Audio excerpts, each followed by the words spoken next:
નમસ્કાર દોસ્તો, હું Darshan Raval World in Box Academy વતી આપ સર્વેનું હાર્દિક સ્વાગત છે.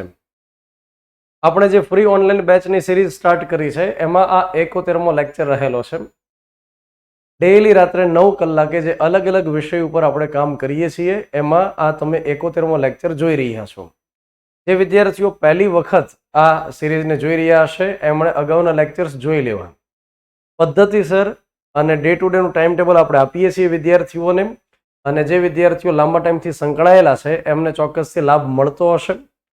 અને તમે સાથે અમને પ્રતિસાદ આપી શકો, કોમેન્ટ્સ કરી શકો કે તમને આ સિરીઝનો લાભ કઈ રીતે મળી રહ્યો છે, અમારા સુધી એ વાતને પહોંચાડી શકો. તો આગામી જે ભરતી આવનારી છે, જેમ કે ક્લેરિકલ ભરતી પણ છે, પોલીસ ભરતી પણ છે, ત્યાર પછી વીએમસીની એક્ઝામ પણ બહાર પડી ગઈ છે કે ભાઈ હવે ટૂંક સમયની અંદર લેવાશે, એનો ડિટેલ સિલેબસ પણ આવી ગયો છે. તો અલગ અલગ જે ભરતી પ્રક્રિયાઓ છે એમાં ઉપયોગી થાય એ ઉદ્દેશ સાથે આપણે એક આ ફ્રી ઓનલાઈન બેચ સ્ટાર્ટ કરી છે. બંધારણ વિષય અંતર્ગત આપણે અત્યાર સુધીમાં જે ભણી ગયા એમાં બંધારણ સભાની રચના હતી, ત્યાર પછી કામગીરી હતી, આમુખ હતું, રાષ્ટ્રીય પ્રતીક હતા, ભાગ નંબર 1, ભાગ નંબર 2, અને આપણે જે ભણી રહ્યા છીએ એ છે ભાગ નંબર 3. એનું નામ રહેલું છે મૂળભૂત અધિકાર, ફંડામેન્ટલ રાઇટ્સ. એને ભારતીય બંધારણના મેગ્ના કાર્ટા તરીકે પણ આપણે ઓળખીએ છીએ. એ ભાગ નંબર 3 છે. ભાગ નંબર 3 અંતર્ગત આપણને ડિટેલની અંદર અલગ અલગ પ્રકારના અધિકારો આપવામાં આવેલા છે, અને આપણને સૌને ખ્યાલ છે કે આપણે 6 પ્રકારના અધિકાર હાલમાં ભોગવી રહ્યા છીએ. સમાનતાનો અધિકાર, સ્વતંત્રતાનો અધિકાર, શોષણ વિરોધી અધિકાર, ધાર્મિક સ્વાતંત્ર્યનો અધિકાર, શૈક્ષણિક સાંસ્કૃતિક અધિકાર અને બંધારણીય ઇલાજનો અધિકાર. તો અલગ અલગ પ્રકારના જે અધિકાર આપણે ભોગવીએ છીએ, એક અધિકાર હતો મિલકતનો અધિકાર, જેને મોરારજી દેસાઈની સરકારે 44માં બંધારણીય સુધારો 1978 દ્વારા રદ કર્યું. તો આ જે 6 પ્રકારના અધિકાર છે એમાં ગયા લેક્ચરમાં આપણે અનુચ્છેદ નંબર 12 થી શરૂ કરી અને અનુચ્છેદ 19 સુધી કમ્પ્લીટ કરેલું હતું. આ સેશનની અંદર આપણે જે ભણવાનું છે એમાં અનુચ્છેદ નંબર 20 થી શરૂઆત કરવાની છે.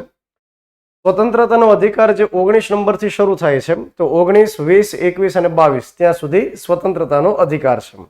તો આજના આ સેશનમાં તમે સ્વતંત્રતાનો અધિકાર કમ્પ્લીટ કરશો, અને સાથે શોષણ વિરોધી જે અધિકાર આપવામાં આવેલો છે એ પણ આપણે કમ્પ્લીટ કરશું.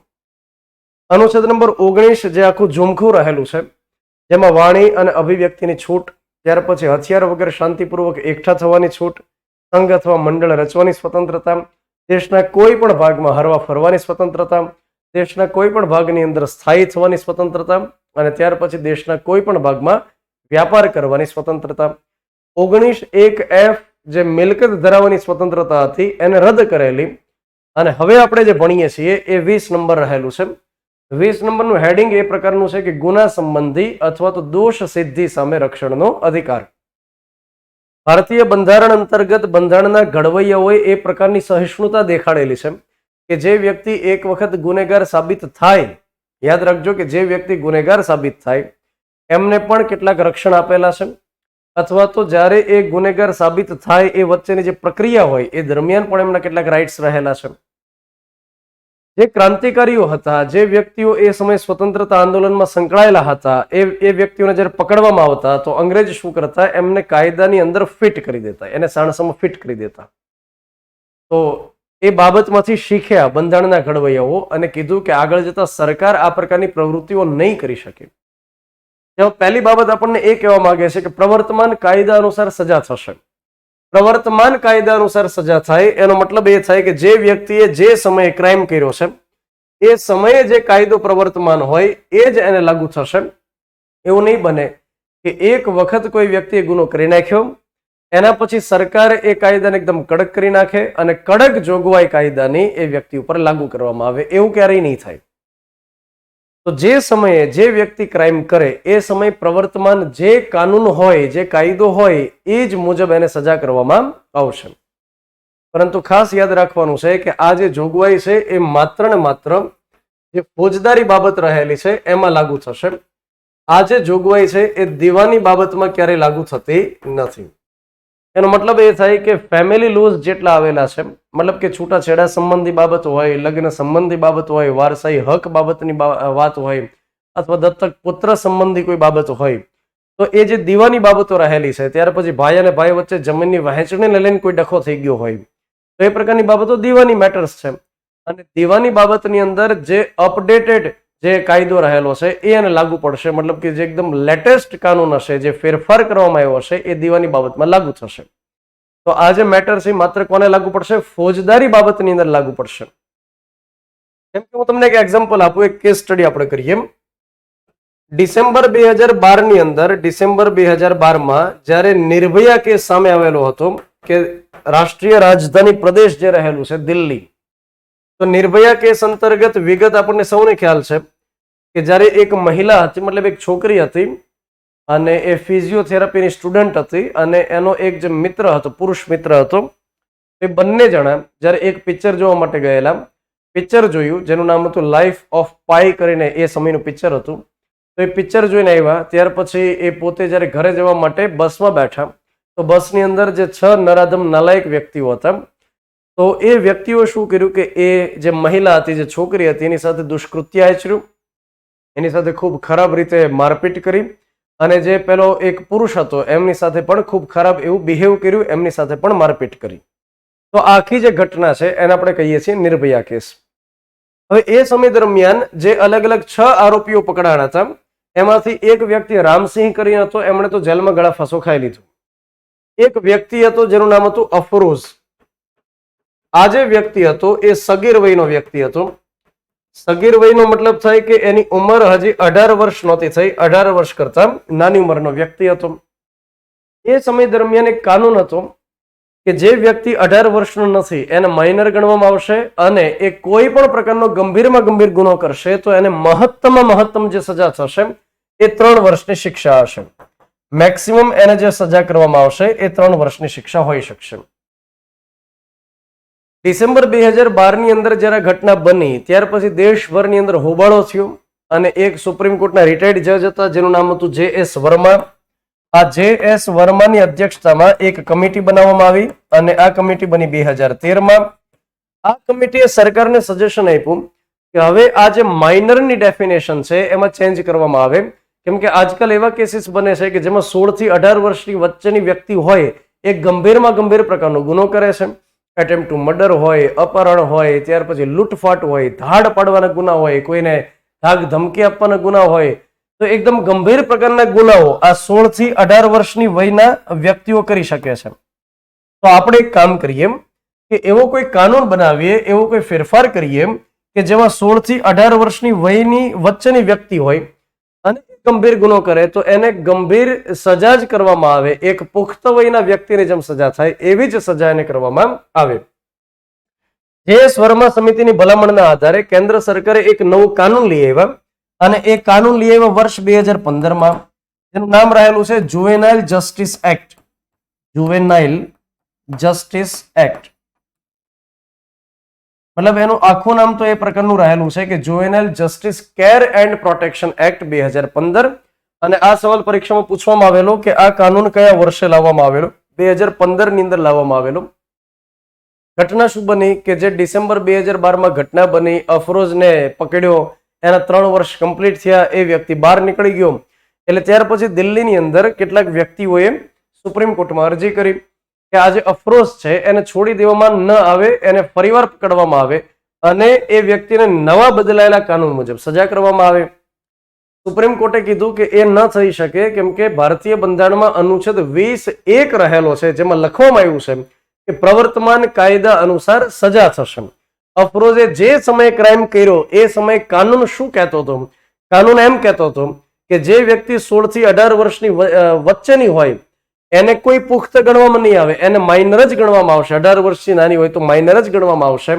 3 વર્ષની મહત્તમ સજા થશે. આ વ્યક્તિએ ગુનો કર્યો ત્યાર પછી આપણે ચેન્જીસ કર્યા, ત્યાર પછી નવો કાનૂન લઈ આવ્યા, તો આ નવો બદલાયેલો કાનૂન એને લાગુ પડી શકતો નથી. તો જે 20(1) નંબરનો અનુચ્છેદ છે એને લઈ અને આ કેસની અંદર આપણને વિગત જોવા મળેલી. એના પછી આપણે વાત કરીએ કે જે 20(2) અંતર્ગત કહેવામાં આવ્યું કે એક વખત કરેલ કૃત્ય માટે, એક વખત કરેલ ગુના માટે એક જ વખત સજા થશે. તો અહીંયા આગળ આપણે વાત કરી શકીએ બીજા એક કેસ સ્ટડીની. ભારતીય ન્યાયિક ઇતિહાસની અંદર જે સૌથી વધુ ફેમસ થયેલા કેસીસ છે એમાં જો ટોપ 10 ની યાદી આપણે બનાવીએ તો એમાં એક કેસ અચૂક આવી શકે અને એનું નામ રહેલું છે અરુણા શાનબાગ કેસ. આ અરુણા શાનબાગ કેસ છે ખૂબ જ ફેમસ બનેલો અને ક્રાઇમ પેટ્રોલમાં પણ આમાંથી કેસ આવેલો, અરુણા શાનબાગ કેસ. આખી જે ઘટના બની એ વર્ષ 1973 ની ઘટના હતી. અરુણા શાનબાગ નામના એક વ્યક્તિ નર્સ હતા, જે મૂળ કર્ણાટકના હતા. 1948 ની અંદર એમનો જન્મ થયેલો. એ વ્યક્તિ મુંબઈની અંદર એક હોસ્પિટલ આવેલી, કેમ નામની હોસ્પિટલ, તો ત્યાં આગળ પોતે જોબ કરતા. હવે એ હોસ્પિટલની અંદર એક વ્યક્તિ હતો જે કચરા પોતા કરવાનું કામ કરતો, ત્યાર પછી સ્ટોર મેન્ટેન કરતો વગેરે. તો સ્વીપર બોય બેઝિકલી એક હતો, આનું નામ હતું સોહનલાલ. હવે એ જે વ્યક્તિ હતો એમને અને આ જે વ્યક્તિ હતા અરુણા શાનબાગ, એમને કેટલીક બાબતોમાં કંઈક પ્રશ્ન હતો. જેમ કે આ વ્યક્તિ એમને ટોક કરતા, કેમ કે કામ ન કરતો, પછી નર્સને ઘૂર્યા કરતો, આ પ્રકારની જે પ્રવૃત્તિમાં રહેતો, એટલે આ વ્યક્તિ એમને ટોકતા. હવે એ બાબતની એમણે મનની અંદર દાજ રાખી અને ત્યાર પછી 1973 ઘટના એ બની કે જ્યારે બેઝમેન્ટની અંદર આ વ્યક્તિ એપ્રોન ચેન્જ કરતા હોય છે, ત્યારે એ સોહનલાલ કરીને જે વ્યક્તિ હતો એમણે પાછળથી એટેક કર્યો. એની જે ચૂંદડી હોય એનાથી ગળે દાબી દીધું અને ત્યાર પછી એમની સાથે દુષ્કર્મ કર્યું. આ પ્રકારની જે આખી ઘટના બની, પરિણામ એ આવ્યું કે જે અરુણા શાનબાગ હતા એ કોમામાં જતા રહ્યા અને એમની જે મગજ અને કરોડરજ્જુને જોડતી નસ હોય બ્રેક થઈ ગઈ. એ વ્યક્તિ ત્યાં આખી રાત પડ્યા રહ્યા. બીજે દિવસે ત્યાં જ્યારે સ્ટાફ આવ્યો ત્યારે એમણે જોયું, એમણે એ જ હોસ્પિટલમાં એડમિટ કર્યા. હવે એ સમય દરમિયાન જે રેપ બદલ મહત્તમ શિક્ષા હતી, આપણે વાત કરીએ છીએ 1973 ની. હવે તો ઘણા ચેન્જીસ થઈ ગયા. 2018 ની અંદર જે એમેન્ડમેન્ટ્સ થયા એ અંતર્ગત અત્યારે ભારતીય બંધારણમાંની આઈપીસી જે રહેલું છે, ઇન્ડિયન પિનલ કોડ, એમાં 376 અંતર્ગત ઘણા ચેન્જીસ કર્યા અને એમાં આજીવન કેદથી લઈ અને ફાંસી સુધીની સજાની જોગવાઈ કરવામાં આવેલી છે. તો ઘટના એ છે કે 1973 ની અંદર રેપ બદલ જે મહત્તમ શિક્ષા હતી એ 7 વર્ષની શિક્ષા હતી. રેપ બદલ મહત્તમ શિક્ષા હતી 7 વર્ષની. પહેલા સોહનલાલને પકડવામાં આવ્યો, એને 7 વર્ષની સજા સંભળાવવામાં આવી. પણ પહેલા જે વ્યક્તિ હતા અરુણા શાનબાગ, એ કોમામાં હતા. મેજિસ્ટ્રેટ જે હતા એ એમનું સ્ટેટમેન્ટ લેવા માટે આવ્યા, પરંતુ સ્ટેટમેન્ટ આપવાની કન્ડિશનમાં નથી એવું ડોક્ટર તરફથી કહેવામાં આવ્યું. અને એ વ્યક્તિ કોમામાં કેટલા સમય સુધી રહ્યા છે? 1973 થી લઈ અને એ વ્યક્તિ 2015 સુધી કોમામાં રહે છે. એ વ્યક્તિ 42 વર્ષ માટે કોમામાં રહ્યા. હવે આખી ઘટના એ થઈ કે આ વ્યક્તિ જે લાંબા ટાઈમ સુધી કોમામાં રહ્યા અને આ વ્યક્તિ 1973 થી લઈ અને 1980-81 ની અંદર છૂટી ગયો, નામ બદલી દિલ્હીમાં રહેવા માંડ્યો. તો બોમ્બે હાઈકોર્ટની અંદર અરજી કરવામાં આવેલી કે આ વ્યક્તિને ફરીવાર પકડી ફરીવાર એની સામે કાર્યવાહી કરી, ફરી વખત એને સજા કરવામાં આવે. પરંતુ એ સમયે બોમ્બે હાઈકોર્ટે ના પાડી કે ના, એવું ન અમે કરી શકીએ, કેમ કે 20(2) રહેલું છે, એક વખત કરેલ ગુના માટે 1 જ વાર સજા.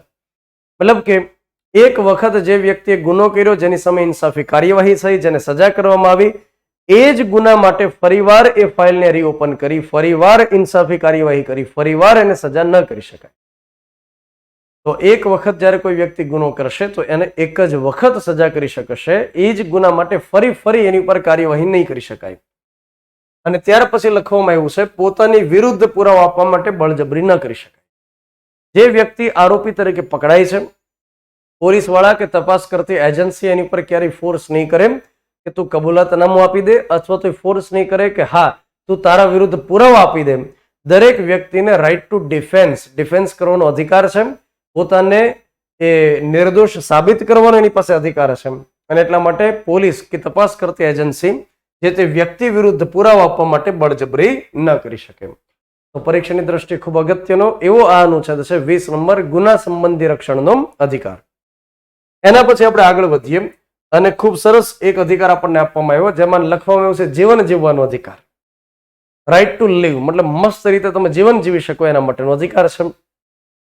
આપણને જેટલા પણ અધિકારો આપવામાં આવ્યા છે એમાંથી તમામ અધિકાર આપણને રાજ્ય વિરુદ્ધ તો આપેલા જ છે. રાજ્ય વિરુદ્ધનો મતલબ થશે કે આ સરકાર વિરુદ્ધ છે. સરકાર વિરુદ્ધનો મતલબ એ થશે કે આમાં લખવામાં આવેલી બાબતો રાજ્ય વિરુદ્ધ, સરકાર વિરુદ્ધ લાગુ પડશે. સરકારની જવાબદારી રહેશે કે આપણને આમાં લખેલી બાબતો એકદમ ખાતરીપૂર્વક આપે, અને એટલા માટે કહેવાય રાજ્ય વિરુદ્ધનો અધિકાર. તો જીવન જીવવાનો અધિકાર જે રહેલો છે એમાં 2 મુખ્ય બાબત બંધારણના ઘડવૈયાઓએ કીધેલી. એમણે માત્ર 2 બાબત કીધી. ત્યાર પછી આગળ જતા સુપ્રીમ કોર્ટ જે આપણી રહેલી છે એ બંધારણીય અર્થઘટકની ભૂમિકામાં હોય છે. આ સુપ્રીમ કોર્ટ જેને આપણે શું કહીએ છીએ? બંધારણની અર્થઘટક કહીએ છીએ. કે બંધારણમાં જે બાબત લખવામાં આવી એનો અર્થ શું થશે એ આપણને સુપ્રીમ કોર્ટ કહી શકશે. તો સુપ્રીમ કોર્ટે ભરીને અનુચ્છેદ 21 ની અંદર અર્થઘટન કરેલું છે. અત્યાર સુધીમાં જેટલા પણ અનુચ્છેદ આપવામાં આવ્યા છે એ તમામ અનુચ્છેદમાં સૌથી વધારે અર્થઘટન જો કોઈ એક અનુચ્છેદનું થયેલું હોય તો એ અનુચ્છેદ 21 રહેલો છે. આ અનુચ્છેદ 21 અંતર્ગત જે જીવન જીવવાનો અધિકાર લખ્યો એમાં બંધારણના ઘડવૈયાઓએ પહેલી બાબત એ કીધી કે કાયદા દ્વારા સ્થાપિત વ્યવસ્થા સિવાય કોઈનો જીવ ન લઈ શકાય. આ સરકારને લાગુ પડે, આ રાજ્યને લાગુ પડે, દેશને લાગુ પડે, દેશની સરકારને લાગુ પડે કે કાયદા દ્વારા સ્થાપિત વ્યવસ્થા સિવાય સરકાર કોઈનો જીવ નહીં લઈ શકે. કાયદામાં લખ્યું હોય કે કોઈનો જીવ લઈ શકાય તો લઈ શકાય. જેમ કે આઈપીસી ની કલમ 302 લાગુ પડે કે ભાઈ ખૂન કર્યું, ખૂન બદલ ફાંસી થઈ શકે તો ઇટ્સ ઓકે. કોઈ વ્યક્તિએ માની લ્યો કે રાજ્યની વિરુદ્ધમાં યુદ્ધ માટે કેટલાક વ્યક્તિઓને તૈયાર કર્યા અને દેશની સામે યુદ્ધ ઘોષિત કરાયું તો ફાંસી થઈ શકે. કેટલાક વ્યક્તિઓ ધાડ પાડી અને સાથે કોઈનું ખૂન કરી નાખ્યું તો ફાંસીની સજા થઈ શકે. તો કહેવાનો મતલબ એ છે કાયદામાં લખ્યું હોય કે આ ગુનો કર્યો અને ફાંસી આપી શકાશે તો એનો જીવ લઈ શકાય કેમ કે સમાજ માટે ખતરારૂપ છે. પણ એની સિવાય કાયદા દ્વારા સ્થાપિત વ્યવસ્થા સિવાય કોઈનો સરકાર જીવ ન લઈ શકે. ઘણી વખત એવું બનતું હોય છે કે સરકારની કેટલાક વ્યક્તિઓ ગમે નહીં, જેમ કે જે આરટીઆઈ એક્ટિવિસ્ટ હોય કે જે અલગ અલગ વિભાગની માહિતીઓ મેળવ્યા કરે અને ત્યાર પછી બહાર પાડ્યા કરે, સરકારનો ભ્રષ્ટાચાર સામે લાવ્યા કરે. કેટલાક વ્યક્તિઓ સામાજિક કાર્યકર હોય, ત્યાર પછી કેટલાક વ્યક્તિઓ એવા હોય કે જે મીડિયાના પર્સન હોય, પત્રકાર હોય. તો કેટલાક વ્યક્તિઓ સરકારને ગમતા નથી હોતા કે જે સરકારની ટીકા ટિપ્પણીઓ સતત કર્યા કરતા હોય તો સરકાર ઘણીવાર એને ટાર્ગેટ કરી શકે. તો સરકાર ઘણીવાર ફિટ કરી દેતા હોય છે અને સરકાર ઘણીવાર કેટલાકનો વહીવટ પણ કરાવી નાખે. તો ઘણીવાર એવું બનતું હોય છે કે ફેક એન્કાઉન્ટર કરવામાં આવે કે પોલીસ વાળા લઈને જાય, ત્યાર પછી જંગલ વિસ્તારમાં છોડી દે વહેલી સવારે, ત્યાર પછી પાછળથી ગોળી મારી દે. તો એ ઘણી વખત શું થતું હોય છે કે ફેક એન્કાઉન્ટર જાણી જોઈ પ્લાનિંગ સાથે કરવામાં આવ્યું હોય છે. તો એ અનુચ્છેદ 21 નો ભંગ થાય છે કે કાયદામાં નથી લખ્યું કે તમે એન્કાઉન્ટર કરી શકશો. તો પછી સુપ્રીમ કોર્ટ કે હાઈકોર્ટની જરૂરિયાત શું રહેલી છે? ત્યાર પછી ઘણી વખત કસ્ટડીમાં ડેથ થતું હોય છે કે કસ્ટડીમાં પોલીસ વાળા એટલું બધું ટોર્ચર કરી નાખે, એને ખાવા પીવાનું બંધ કરી દે, એને મારીને અધમો કરીને મારી નાખે. તો એ અનુચ્છેદ 21 નો ભંગ છે. તો કાયદા દ્વારા સ્થાપિત વ્યવસ્થા સિવાય કોઈનો જીવ સરકાર ન લઈ શકે. સરકાર ન લઈ શકે એનો મતલબ થાય જેટલી પણ સરકારી એજન્સી છે, પોલીસ હોય, સીબીઆઈ હોય, સીઆઈડી હોય, ઈડી હોય, કોઈ પણ તપાસ કરતી સંસ્થા હોય એ તમામને લાગુ પડશે. પછી આર્મી હોય, કોઈ પણ મતલબ સૈન્ય સાથે સંકળાયેલી કોઈ એજન્સી હોય તો એ પણ ખરી. ત્યાર પછી લખવામાં આવ્યું કે ગેરવાજબી રીતે સરકાર કોઈની ધરપકડ ન કરાવી શકે. ગેરવાજબી રીતેનો મતલબ થાય કે કોઈનો વાક ગુનો હોય, વાજબી રીતે ધરપકડ થાય તો ઇટ્સ ઓકે. પરંતુ જ્યારે સરકાર કોઈ વ્યક્તિને ટાર્ગેટ કરતી હોય અને કોઈક એક નાનકડી ભૂલ કરે, સરકારની રાહ જોઈને બેઠી હોય અથવા ભૂલ કરે કે ન કરે એને ફિટ કરી દેવાનો પ્રયાસ કરતી હોય તો એવું ન કરી શકે. અંગ્રેજના વખતમાં જે હતું કે સરકાર કેટલાક ક્રાંતિકારીઓને ટાર્ગેટ કરતી અને જાણી જોઈ એને જેલની અંદર પૂરી રાખતી, તો આ પ્રકારે ન કરી શકે. સરકાર ગેરવાજબી રીતે કોઈની ધરપકડ નહીં કરી શકે. આ બે બાબત બંધારણના ઘડવૈયાઓએ સ્પેશિયલી લખી. ત્યાર પછી સુપ્રીમ કોર્ટમાં જે અલગ અલગ પ્રકારના કેસીસ આવ્યા, સુપ્રીમ કોર્ટે એમાં અર્થઘટન કર્યું કે જીવન જીવવું એનો મતલબ થશે કે માણસ તરીકે જેટલા મનોરંજન એને મળવા જોઈએ તમામ જો એને મળે તો આપણે કહી શકીએ કે માણસ જીવન જીવે છે. માત્ર એને ખાવા પીવાનું મળી રહે, માત્ર શ્વાસ શરૂ હોય એમ જીવન જીવે છે એમ નહીં, પણ માણસ તરીકે એને ઘણી છૂટછાટ પણ મળવી જોઈએ અને મોકળાશ પણ મળવી જોઈએ. તો હું તમને હવે જે વાત કરવા જઈ રહ્યો છું એ સુપ્રીમ કોર્ટે પોતે અર્થઘટનમાં અલગ અલગ કેસીસમાં કીધેલી છે. એક સાથે સળંગ નથી કીધી, અલગ અલગ કેસીસમાં કીધેલી છે. જેમ કે ઘણીવાર એવા પણ કેસીસ બનતા કે જે આરોપી વ્યક્તિને પકડ્યો હોય, પોલીસ વાળા એને કબૂલ કરાવવા માટે અથવા તો માહિતી કઢાવવા માટે એને ટોર્ચર કરે. ટોર્ચર કરવાના ભાગરૂપે શું કરે કે એને સુવા ન દે. એ જેવો ઊંઘે એટલે તરત એને મારપીટ કરે. જેમ કે એક પિક્ચર આવેલું વોન્ટેડ, વોન્ટેડ ની અંદર દેખાડે છે કે ગનીભાઈ સુવા ન જોઈએ. તો આ પ્રકારે ઊંઘ એની છીનવી લેવામાં આવે. તો આવા જે કેસીસ હોય કે પોલીસ તરફથી ટોર્ચર કરવામાં આવે, એમાં સુપ્રીમ કોર્ટે કીધું કે દરેક વ્યક્તિને ઊંઘનો અધિકાર છે. આ જે ઊંઘનો અધિકાર છે એ ખાનગી વ્યક્તિ વિરુદ્ધ નથી, આ સરકાર વિરુદ્ધ છે, સરકારની એજન્સી વિરુદ્ધ રહેલો છે. તો જ્યારે પોલીસ વાળા કોઈને ટોર્ચર કરે, સીઆઈડી વાળા કરે, સીબીઆઈ વાળા કરે અથવા કોઈ જગ્યાએ રેડ માનો કે પાડી તો રેડ પાડી હોય ત્યારે રાત્રે તો જે તે વ્યક્તિને સુવાનો અધિકાર છે. માનો કે ઊંઘવા ન દે તો અનુચ્છેદ 21 ભંગ ગણી શકાય. તો ઊંઘનો દરેકને અધિકાર છે. એ જ રીતે દરેક વ્યક્તિને શેનો અધિકાર છે? તો કે દરેક વ્યક્તિને ખાનગી રહેવાનો અધિકાર છે. રાઇટ ટુ પ્રાઇવસી, ખાનગી રહેવાનો અધિકાર છે. એટલે જે અલગ અલગ એજન્સીઓ કોઈ પણ વ્યક્તિઓની માહિતીઓ લીધા લીધ કરતી હોય અથવા કોઈ વ્યક્તિને ટ્રેક કરતા હોય, જાણી જોઈ વગર કોઈ કારણે ટ્રેક કરતા હોય અથવા તો એની જાસૂસી કરાવ કરતા હોય, તો એ વ્યક્તિ મોકળાશથી જીવન કેમ જીવી શકશે? Right to privacy is a fundamental right.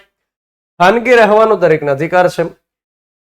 અમેરિકાની અંદર એક વ્યાખ્યા રહેલી છે કે જ્યાં સુધી કોઈ વ્યક્તિ અન્ય વ્યક્તિને નુકસાન ન કરતો હોય ત્યાં સુધી એને એની રીતે રહેવા દેવામાં આવે, એને કહેવાય ખાનગી રહેવાનો અધિકાર. તો ખાનગી રહેવાના અધિકાર અંતર્ગત એક કેસ આવેલો જેનું નામ છે કે.એસ. પુટ્ટાસ્વામી કેસ. કે.એસ. પુટ્ટાસ્વામી કેસ. આ કે.એસ. પુટ્ટાસ્વામી એ રિટાયર્ડ જજ હતા હાઈકોર્ટના, અને જ્યારે આધાર કાર્ડની વિગતો આપણી પાસેથી લેવામાં આવેલી તો આધાર કાર્ડ કઢાવતી વખતે આપણી કીકીનું માપ લીધેલું, આપણી ડેટ ઓફ બર્થ લીધેલી, આપણો મોબાઈલ નંબર લીધેલો, ત્યાર પછી આધાર કાર્ડની સાથે લિંક કર્યો, ત્યાર પછી એ આધાર નંબરને બેંક ડિટેલ સાથે લિંક કરવામાં આવ્યું. હવે એ સમયે આધાર કાર્ડની માહિતીઓ ઘણી વખત લીક થતી હતી. આધાર નંબર લીક થાય એકબીજાના, ત્યાર પછી શું થાય તો કે બેંકની સાથે લિંક હતું તો બેંકની અંદર ખાતામાં છેડછાડ થઈ શકે. કે.એસ. પુટ્ટાસ્વામીએ સુપ્રીમ કોર્ટમાં વાતને પડકારી કે જો સરકારની પાસે રહેલો અમારો ડેટા લીક થાય તો એના માટે સરકાર જવાબદાર રહેશે કે નહીં રહે? તો સુપ્રીમ કોર્ટે કે.એસ. પુટ્ટાસ્વામી કેસ અંતર્ગત કીધું કે દરેક વ્યક્તિને ખાનગી રહેવાનો અધિકાર છે. આધાર કાર્ડની માહિતી દરેક વ્યક્તિની ખાનગી છે અને જો એ લીક થાય તો સરકાર એના માટે પૂર્ણપણે જવાબદાર છે. ત્યાર પછી તમને એ પણ ખ્યાલ હશે કે સુપ્રીમ કોર્ટે રાઇટ ટુ પ્રાઇવસી અંતર્ગત સજાતીય સંબંધ રાખવાની પણ છૂટ આપેલી છે. આઈપીસી અંતર્ગત એક જે કલમ આવેલી 377 નંબરની, આઈપીસીની કલમ 377 નંબર, તો એમાં સુપ્રીમ કોર્ટે ફેરફાર કરાવડાવ્યા. આંશિક રીતે 377 ને રદ કરાવડાવી અને કીધું કે જ્યાં સુધી પુખ્ત વયના પુરુષ અને પુરુષ કે સ્ત્રી અને સ્ત્રી એકબીજાની સાથે સંબંધ રાખે તો એ કોઈ ગુનો નથી, મતલબ રાઇટ ટુ પ્રાઇવસી રહેલી છે. ત્યાર પછી સુપ્રીમ કોર્ટે શું કીધું? સુપ્રીમ કોર્ટે કીધું કે દરેક વ્યક્તિને અન્નનો અધિકાર છે, દરેક વ્યક્તિને અનાજનો કે અન્નનો અધિકાર છે. જ્યારે કોરોનાનો સમય હતો અને એવા કારીગર, એવા મજૂર વર્ગ હતા કે જે ડે ટુ ડે કામ કરતા, ડે ટુ ડે ખાઈ શકતા, તેમની રોજગારી જ્યાં સુધી બંધ હતી, ત્યારે સુપ્રીમ કોર્ટે કીધું કે દરેક વ્યક્તિને right to food is a fundamental right. અને એટલા માટે સરકારે એક યોજના પણ એ સમય શરૂ કરી હતી, પ્રધાનમંત્રી ગરીબ કલ્યાણ અન્ન યોજના, જે આજ દિન સુધી પણ શરૂ છે. ત્યાર પછી સરકારે, સુપ્રીમ કોર્ટે કીધેલું છે કે દરેક વ્યક્તિને સ્વચ્છ પર્યાવરણનો અધિકાર છે. સ્વચ્છ પર્યાવરણ એટલે કે શુદ્ધ પાણી એ પી શકે, શુદ્ધ હવા શ્વાસમાં લઈ શકે. આ સરકારની જવાબદારી છે કે આપણને શુદ્ધ પાણી પ્રોવાઈડ કરે, આપણને શુદ્ધ હવા પ્રોવાઈડ કરે. જીવન જીવવાનું છે ભાઈ, તો જીવન એમને એમ કેમ જીવી શકાશે? દરેક વ્યક્તિને સરકારે કીધું કે માહિતી મેળવવાનો અધિકાર છે. રાઇટ ટુ ઇન્ફોર્મેશન, માહિતી મેળવવાનો અધિકાર. આ માહિતી મેળવવાનો અધિકાર, right to information, doctor Manmohan સિંહની સરકાર વખતે આવ્યો, 2005માં આવ્યો. તો માહિતી મેળવવાના અધિકાર અંતર્ગત આપણને ખ્યાલ છે કે આપણા પૈસાથી, ટેક્સના પૈસાથી સરકારની એજન્સીઓ અને સરકારના કર્મચારીઓ કામ કરે છે. જ્યારે આપણા પૈસાથી એ કામ કરતા હોય તો આપણને પૂર્ણપણે જાણવાનો અધિકાર છે કે કામ શું કરી રહ્યા છે, બરોબર કામ કરે છે કે નથી કરતા. જો આપણા પૈસાથી કામ કરતા હોય અને આપણને જો એ જાણી શકતા હોઈએ આપણે કે કેમ કામ કરે છે, તો એક અંદરથી આનંદ થતો હોય છે કે યોગ્ય રીતે કામ કરે છે કે નહીં. ખ્યાલ તો આવ્યો? રાઇટ ટુ ઇન્ફોર્મેશન એ આપણને અનુચ્છેદ 21 અંતર્ગત મળેલો અધિકાર છે એવું સુપ્રીમ કોર્ટે કીધું. આ જે રાઇટ ટુ ઇન્ફોર્મેશન છે એ અંતર્ગત કે તમારે કોઈ પણ સરકારી એજન્સી કે સંસ્થા પાસેથી માહિતી મેળવવી છે તો એક આરટીઆઈ નું ફોર્મ ભરી દો. બીપીએલ પરિવારમાંથી હો તો કોઈ રૂપિયા નથી ભરવાના, પણ હા બીપીએલ પરિવાર નથી, કેન્દ્ર સરકારની માહિતી જોઈતી હોય તો 10 રૂપિયા અને ગુજરાત સરકારની માહિતી જોઈતી હોય તો 20 રૂપિયા. એની એક ટિકિટ આવે, ચોંટાડી દેવાની, 30 દિવસમાં આપણા ઘરે માહિતી મળી જાય. અને જ્યારે એવી કોઈ માહિતી હોય જે ઇમરજન્સીની હોય, જેમાં જીવન મરણનો કોઈનો સવાલ હોય, ત્યારે એ માહિતી 48 કલાકમાં આપણને મળવી જરૂરી છે. જેમ કે પોલીસ વાળા કોઈ વ્યક્તિને લઈને વી ગયા, ખબર નથી ક્યાં રાખ્યો છે, તો પોલીસ સ્ટેશનમાં આરટીઆઈ કરી દો, મતલબ જે કંટ્રોલ રૂમ હોય ત્યાં આરટીઆઈ કરી શકીએ. 48 કલાકમાં માહિતી મળી શકે કે તમારો લાલો ક્યાં આગળ છે. ત્યાર પછી કોઈ ડોક્ટર છે, સરકારી હોસ્પિટલમાં કોઈને એડમિટ કર્યો ડોક્ટરે કોઈક એને દવા કે ઇન્જેક્શન આપ્યું, એની તબિયત હતી એની કરતા ડાઉન થઈ ગઈ, તમે જાણવાનો પ્રયાસ કરો છો કે એને કઈ દવા આપેલી, ડોક્ટર કહેતા નથી. ત્યાર પછી આરટીઆઈ કરી શકીએ ત્યાં આગળ કે ભાઈ તમે આને શું કર્યું કે જેથી કરીને તબિયત ડાઉન થઈ ગઈ, તો એને લખીને દેવું પડે કે અમે આ પ્રોસિજર કરેલી. તો જ્યારે કોઈના જીવન કે મરણનો સવાલ હોય એ સમયે 48 કલાકમાં માહિતી મળવી ફરજિયાત છે. અને જો માહિતી આપવાની અંદર જે તે અધિકારી નિષ્ફળ સાબિત થાય તો જવાબદાર અધિકારીને પર ડે 500 રૂપિયાનો દંડ થાય. 25,000 સુધી મર્યાદામાં એને દંડ થઈ શકશે. મતલબ 25,000 થી વધારે નહીં, પણ હા, પર ડે 500 રૂપિયાનો દંડ એને થઈ શકશે. તો માહિતી મેળવવાનો અધિકાર પણ અનુચ્છેદ 21 અંતર્ગત છે. એ સિવાય દરેક વ્યક્તિને સમયસર સારવાર મળવાનો અધિકાર છે. દરેક વ્યક્તિને ઇમરજન્સીમાં સારવાર મળે એ પણ એક અધિકાર છે. કોરોના વખતે આપણે જોયેલું કે એમ્બ્યુલન્સની લાંબી લાઈન લાગેલી, કેટલાકને લેટ સારવાર મળી તો એનું નિધન થયું. તો એ સમયે રાજ્ય જવાબદાર છે, સરકાર જવાબદાર છે. અનુચ્છેદ 21 અંતર્ગત દરેક વ્યક્તિને ઇમરજન્સીમાં સારવાર મળે એ પણ એનો એક અધિકાર છે. દરેક વ્યક્તિને એ પણ અધિકાર છે એનું માન સન્માન જળવાઈ રહે, મતલબ કે જાહેરમાં અપમાન ન થાય એ પણ એનો અધિકાર છે. જાહેરમાં અપમાન વિરુદ્ધનો અધિકાર રહેલો છે. અપમાન વિરુદ્ધનો અધિકાર એટલે પોલીસ વાળા ઘણી વખત જે સરઘસ કાઢતા હોય, જાહેરમાં મારતા હોય છે, તો એના વિરુદ્ધનો અધિકાર છે. ત્યાર પછી એક બાબત એ પણ કહેવામાં આવેલી છે કે ફાંસી આપવાની હોય તો એમાં લેટ ન કરવું. ફાંસી આપવામાં લેટ ન કરવું એનો મતલબ એ થાય કે જ્યારે કોઈ વ્યક્તિને ફાંસીની સજા સંભળાવી દીધી ત્યાર પછી એને તરત એનો અમલ કરી દેવો. એવું ન બને કે વર્ષોના વર્ષ સુધી એ વ્યક્તિ જેલમાં એમને બંધ હોય, ખબર પડી ગઈ કે એને ફાંસી દઈ દેવાની છે, તો પછી એને લટકાઈ દેવાનો, એને લબડાવવાનો નહીં. તો ફાંસી આપવામાં લેટ નહીં કરવાનું. ત્યાર પછી શું હોય છે તો કે એકાંત કેદ વિરુદ્ધનો અધિકાર રહેલો છે. એકાંત કેદની અંદર કોઈ વ્યક્તિને ન રાખવા એ પ્રકારે સુપ્રીમ કોર્ટે સૂચન કરેલું છે. એકાંત કેદ વિરુદ્ધનો અધિકાર જે અંધારી ઓરડીમાં રાખતા હોય છે કે પ્રકાશ નથી આવી શકતો, માત્ર હવા કે ઉજાસ આવતી હોય છે અને એકદમ ઘોર અંધારા પ્રકારની વ્યવસ્થા હોય, ત્યાં ત્યાં શૌચાલય, ત્યાં ત્યાં જમવાનું, ત્યાં ત્યાં એકલા એકલા રહેવાનું. તો જે એકદમ ખૂંખાર પ્રકારના ગુનેગાર હોય, જે દાદા પ્રકારના હોય, એમને ત્યાં રાખતા હોય છે, જરૂરિયાત પણ હોય છે. સુપ્રીમ કોર્ટ હંમેશા એકાંત કેદનો વિરોધ કરે છે, પરંતુ આઈપીસીની કલમ 73 અને 74 અંતર્ગત કન્ડિશનલ શરત સાથે એકાંત કેદ આપવાની જોગવાઈ કરવામાં આવેલી છે. એના પછી દરેક વ્યક્તિને એ પણ અધિકાર રહેલો છે કે એ વ્યક્તિ ઝડપથી સુનાવણી એની થઈ શકે, મતલબ કે ઝડપી સુનાવણીનો અધિકાર પણ એમની પાસે રહેલો છે. કોર્ટમાં કેસ ચાલ્યા કરે તો જે લાંબા ચાલ્યા કરે એ નહીં. આજે માની લો કોઈ એક મહિલા છે, કોઈ એક સ્ત્રી છે, કોઈ એક છોકરી છે જેની સાથે દુષ્કર્મ થાય છે અને એનો કેસ લાંબો એમને ચાલ્યા કરે છે, જે આરોપી વ્યક્તિ છે ને હજી સજા ફટકારી નથી, તો એ વ્યક્તિને અન્યાય છે. જે લેટ ન્યાય મળે એ ઓલરેડી એક અન્યાય ગણવામાં આવે છે. તો ઝડપથી સુનાવણી થાય, ઝડપથી હિયરિંગ થાય, ઝડપથી ચુકાદો આવે એ પણ એમનો એક અધિકાર છે. તો આ બાબતની અંદર અનેક પ્રકારની બાબતો સરકારે સુપ્રીમ કોર્ટે એડ કરાવડાવી છે કે જીવન જીવવું એટલે માત્ર ખાવું પીવું અને શ્વાસ લેવો નહીં, પણ ઘણી એવી બાબતો કે જેના કારણે જે તે વ્યક્તિનું જીવન એકદમ સુલભ થઈ જાય, જીવવું ગમે, એ તમામ પ્રકારની બાબતોને આમાં એડ કરાવડાવી છે. હવે સવાલ અહીંયા આગળ એ થાય કે દરેક વ્યક્તિને આ તમામ પ્રકારની બાબતો મળી છે, આ અને આના જેવી અનેક પ્રકારની બીજી બાબતો આપેલી છે. તો સવાલ એ છે કે દરેક વ્યક્તિને જીવન જીવવાનો અધિકાર ખરી, પરંતુ એમને મરવાનો અધિકાર ખરી કે કેમ? તો દરેક વ્યક્તિને મરવાનો અધિકાર ખરી તો કે ના સાહેબ, દરેક વ્યક્તિને મરવાનો અધિકાર નથી. ઘણાને જીવન જીવવું ન પણ ગમતું હોય, વાત અલગ છે. કેટલાકને આર્થિક પ્રશ્ન હોય, કેટલાકને રાજકીય પ્રશ્ન હોય, કેટલાકને સામાજિક પ્રશ્ન હોય કે જેની સાથે ગોઠવવાનું હોય એ ગોઠવતું ન હોય, સમાજ વિરોધ કરતું હોય, સોસાયટી વિરોધ કરતું હોય, અને ત્યાર પછી જે છેલ્લે ડિસિઝન લેતા હોય, તો એવી રીતે મરવાનો અધિકાર નથી. જે વ્યક્તિ એટેમ્પ્ટ ટુ સુસાઇડ કરે એને આઈપીસીની કલમ 309 લાગુ પડતી હોય છે અને 1 વર્ષ સુધીની શિક્ષા થઈ શકતી હોય છે. કેટલાક વ્યક્તિ એવું ભણાવતા હોય છે કે આઈપીસીની કલમ 309 રદ થઈ ગઈ છે. ના, બિલકુલ રદ નથી થઈ, આંશિક એમાં ફેરફાર થયેલા છે ચોક્કસથી, પરંતુ 309 અત્યારે હાલમાં ઓલરેડી રહેલી છે.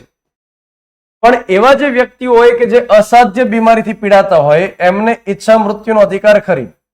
જે વ્યક્તિ અસાધ્ય બીમારીથી પીડાઈ રહી છે, જેની ઉંમર 16 વર્ષથી ઉપરની છે, તો એમને ઈચ્છા મૃત્યુ આપી શકાય.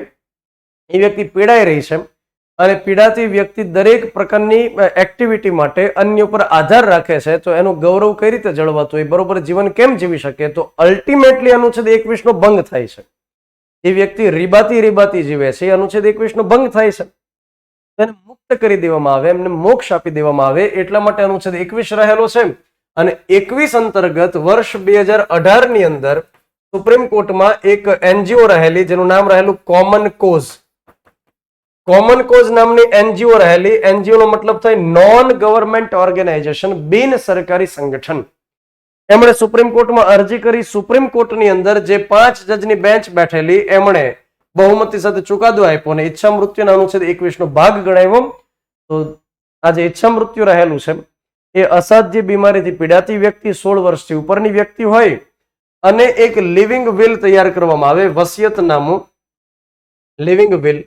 એ લિવિંગ વિલ જે તે વ્યક્તિ પીડાતી હોય એ જો એ કન્ડિશનમાં હોય કે તૈયાર કરી શકે તો તૈયાર કરી શકે, અથવા એના પરિવારના સભ્યો પણ કરી શકે. પણ ફર્સ્ટ ક્લાસ મેજિસ્ટ્રેટની હાજરીમાં જ એ લિવિંગ વિલ તૈયાર થશે. ઘરના સભ્યો એકલા ડિસાઇડ નહીં કરે, નહીતર તો ઘણું ભારત હળવું થઈ જાય. પરિવારજનો પોતાની રીતે ડિસાઇડ નહીં કરે, પણ ફર્સ્ટ ક્લાસ મેજિસ્ટ્રેટની હાજરીમાં એને તૈયાર કરવું પડશે. લિવિંગ વિલ જે તૈયાર કરે ને ગમે ત્યારે પાછું પણ લઈ શકાય. અને જ્યારે એમને ઈચ્છા મૃત્યુ દેવાનું હોય ત્યારે હાઈકોર્ટની અંદર અરજી કરવામાં આવે. ખાસ યાદ રાખજો, સુપ્રીમ કોર્ટમાં નહીં, હાઈકોર્ટમાં અરજી કરવાની. હાઈકોર્ટ વાળા મેડિકલ કાઉન્સિલ બોર્ડની રચના કરશે, જેમાં નિષ્ણાત થયેલા ડોક્ટર હોય. ડોક્ટર ફાઇલ આખી ચેક કરશે અને ત્યાર પછી સર્ટિફિકેટ આપે ને ત્યાર પછી એને ઈચ્છા મૃત્યુ આપી શકાય. આ ઈચ્છા મૃત્યુને લેટિન ભાષામાં આપણે કહી શકીએ ઇથુનેશિયા. અને આ ઇથુનેશિયાના 2 પ્રકાર રહેલા હોય છે. એકનું નામ હોય છે એક્ટિવ અને બીજાનું નામ હોય છે પેસિવ. આ 2 પ્રકારના ઇથુનેશિયા રહેલા હોય. એક્ટિવની અંદર જે તે પીડાતી વ્યક્તિને ઇન્જેક્શન આપશે, દવા આપશે, અથવા તો બીજી કોઈ રીતે કંઈક આપશે એને અને એને મારી નાખશે, મતલબ મુક્ત કરશે. અને પેસિવની અંદર શું થશે? એને કોઈ દવા નથી દેવાની, કોઈ ઇન્જેક્શન નથી દેવાનું. એ વ્યક્તિ જે રહેલી છે, પીડાતી વ્યક્તિ, દર્દી જે વ્યક્તિ છે, એમને કુદરતના હવાલે સોંપી દેવાના. એમને જે મેડિકલ સપોર્ટ સિસ્ટમ હોય એ ખેંચી લેવાની. એમને જે ઓક્સિજન શરૂ હોય, એમને જે બ્લડ શરૂ હોય, એમને જે દવા શરૂ હોય ખેંચી લેવાનું, બંધ કરી દેવાનું, કુદરતના હવાલે સોંપી દેવાનું. ભારતની અંદર જે ઇથુનેશિયાને માન્યતા આપેલી છે એ આ પેસિવ પ્રકારની ઇથુનેશિયાને માન્યતા મળેલી છે. તો ઈચ્છા મૃત્યુ પણ અનુચ્છેદ 21 અંતર્ગત રહેલો અધિકાર આપણે ગણશું. ત્યાર પછી આપણે આગળ વાત કરીએ કે જૈન ધર્મની અંદર એક પરંપરા રહેલી હોય છે સંથારા. તો આ જે પરંપરા રહેલી હોય છે જૈન ધર્મની અંદર કે જેમાં જૈન મુનિ હોય કે જેમને એવું લાગે કે હવે મારા જીવનનો ઉદ્દેશ પૂર્ણ થઈ ગયો, જે કામ માટે હું આવેલો હતો એ પરિપૂર્ણ થઈ ગયો, હવે જીવવાનો કોઈ મતલબ નથી રહ્યો, ત્યાર પછી સમાધિ લઈ લે. તો એક પ્રકારે ઈચ્છા મૃત્યુ જ રહેલું છે. તો એ ઈચ્છા મૃત્યુ ખરેખર શું હોય છે? તો કે સુસાઇડ કરે છે, પોતાની જાતને મારી નાખે છે. તો સુપ્રીમ કોર્ટમાં કેટલીક અરજીઓ થયેલી છે કે જૈન ધર્મમાં જે આ સંથારાની પરંપરા રહેલી છે એ આ એટેમ્પ્ટિવ સુસાઇડ મતલબ કે સુસાઇડ જ કરે છે, તો એને ગુનો ગણવો જોઈએ. પરંતુ સુપ્રીમ કોર્ટે ધર્મની સાથે સંકળાયેલી બાબત છે એટલે હજુ સુધી ચુકાદો આપ્યો નથી. ત્યાર પછી આપણે આગળના અનુચ્છેદ તરફ આગળ વધીએ. આઈ હોપ કે તમને સમજાતું હશે અને કમેન્ટ કરીને તમે જણાવી શકશો, પ્રતિસાદ આપી શકશો કે તમને આ બધા અનુચ્છેદ સમજાય છે કે કેમ, અને કોઈ પ્રશ્ન હોય તો પણ તમે કમેન્ટમાં લખી શકશો. એના પછી આપણે વાત કરીએ અનુચ્છેદ 21 કેપિટલ એ. એક આંધ્રપ્રદેશમાંથી જ્યારે કેસ આવેલો હતો ત્યારે એ કેસની અંદર સુપ્રીમ કોર્ટે એવું કીધેલું કે શિક્ષણ મેળવેલો વ્યક્તિ બરોબર સારી રીતે જીવન જીવી શકશે, સરકારને સવાલ કરી શકશે. તો શિક્ષણ પણ અધિકાર તરીકે એડ થવું જોઈએ. અને એટલા માટે અટલ બિહારી વાજપેયીની સરકારે એક ભારતીય બંધારણમાં સુધારો કર્યો. 86 નંબરનો સુધારો કર્યો. વર્ષ 2001 નો સમય હતો. તો 86 નંબરનો બંધારણીય સુધારો 2001માં કરી એક આખો અનુચ્છેદ ઉમેરવામાં આવ્યો 21 કેપિટલ એ, અથવા જેને આપણે કહીએ 21 ક, અથવા એને 21 અ પણ આપણે કહી શકીએ. તમારે એટલું યાદ રાખવાનું છે કાયદાની દુનિયામાં કે જ્યારે capital A B C D અથવા તો ક ખ ગ ઉમેરેલું હોય તો એનો મતલબ થાય કે એ આગળ જતા નવું ઉમેર્યું હશે, મૂળ બંધારણની અંદર એ નહોતું. તો આ આગળ જતા નવો એક અનુચ્છેદ ઉમેરવા માટે બંધારણીય સુધારો કરવો પડ્યો અને એ બંધારણીય સુધારાનો ક્રમાંક હતો 86 નંબરનો, 2001માં કર્યો. અટલ બિહારી વાજપેયીની એ સમય સરકાર હતી. અટલ બિહારી વાજપેયીની સરકારે શિક્ષણ માટે થઈને એ સમય ખૂબ સારા પ્રયાસ કરેલા, જેના ભાગરૂપે સર્વ શિક્ષા અભિયાન શરૂ કરવામાં આવેલું. સર્વ શિક્ષા અભિયાન. અને તમે સ્કૂલની દિવાલ હોય અથવા ગામડાની કોઈ દિવાલ હોય ત્યાં આગળ તમે એવા ફોટોગ્રાફ જોયા હશે કે જેમાં એક પેન્સિલ હોય અને એની ઉપર કોઈ એક નાનો છોકરો કે છોકરી બેઠા હોય. સર્વ શિક્ષા અભિયાન, શિક્ષા બધા માટે. શિક્ષા બધા માટે, એ પ્રકારનું એમનું એક સ્લોગન અથવા ટેગલાઇન પણ હોય છે, શિક્ષા બધા માટે. જો કે સર્વ શિક્ષા અભિયાનને 2018 ની અંદર કરી દેવામાં આવ્યું સમગ્ર શિક્ષા અભિયાન. સમગ્ર શિક્ષા અભિયાન. અહીંયા આગળ યાદ રાખો કે શિક્ષણનો અધિકાર 21 કેપિટલ એ અંતર્ગત મૂકી દીધો અને એમાં લખવામાં આવ્યું કે 6 થી 14 વર્ષનું કોઈ પણ બાળક હોય, 6 થી 14 વર્ષનું કોઈ પણ બાળક હશે એને મફત અને ફરજિયાતપણે શિક્ષણનો અધિકાર રહેશે. Free and compulsory education. 6 થી 14 વર્ષનું બાળક હોય એમના માટે. 6 થી 14 વર્ષ એટલે આપણે એમ કહી શકીએ કે ધોરણ 1 થી શરૂ કરી અને ધોરણ 8 સુધી એમના માટે સરકાર વ્યવસ્થા કરશે, એમને ફ્રી અને ફરજિયાતપણે ભણાવડાવશે.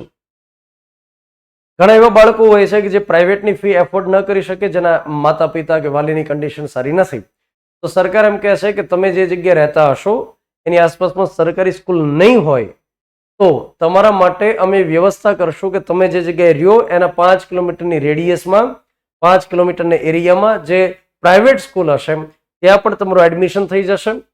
અને દરેક પ્રાઇવેટ સ્કૂલની અંદર આ રેશિયો રહેતો હોય છે 75:25, અને 75 એડમિશન એવા હશે, 75% એડમિશન કે જે તે સ્કૂલ પોતાની જાતે કરશે, અને 25% એડમિશન એવા હશે કે જેને સરકાર ત્યાં આગળ મોકલશે, જેને આપણે શું કહીએ છીએ, જેને આપણે કહીએ છીએ રાઇટ ટુ એજ્યુકેશન.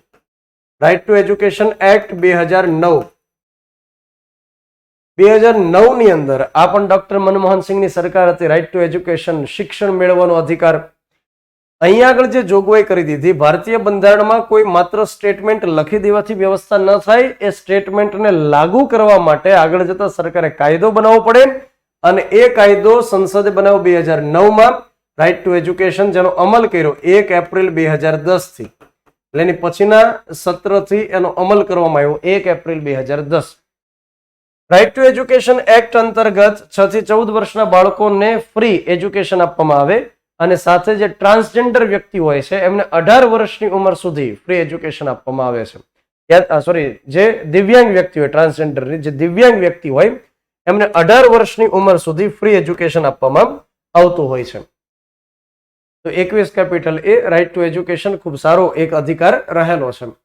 ત્યાર પછી આપણે આગળ જતા ચર્ચા કરીએ અનુચ્છેદ નંબર 22.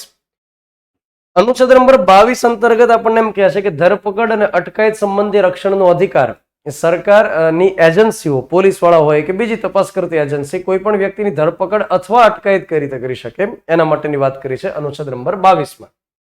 સૌથી પહેલા આપણે વાત કરીએ કે ધરપકડ અને અટકાયત આ બેમાં મુખ્ય ડિફરન્સ શું હોય. તો ધરપકડ અને અટકાયત આમ જોઈએ તો એક દવા અને રસી જેવું હોય છે. દવા આપણે ક્યારે લઈએ? જ્યારે કોઈ રોગ થઈ જાય ત્યાર પછી આપણે દવા લઈએ.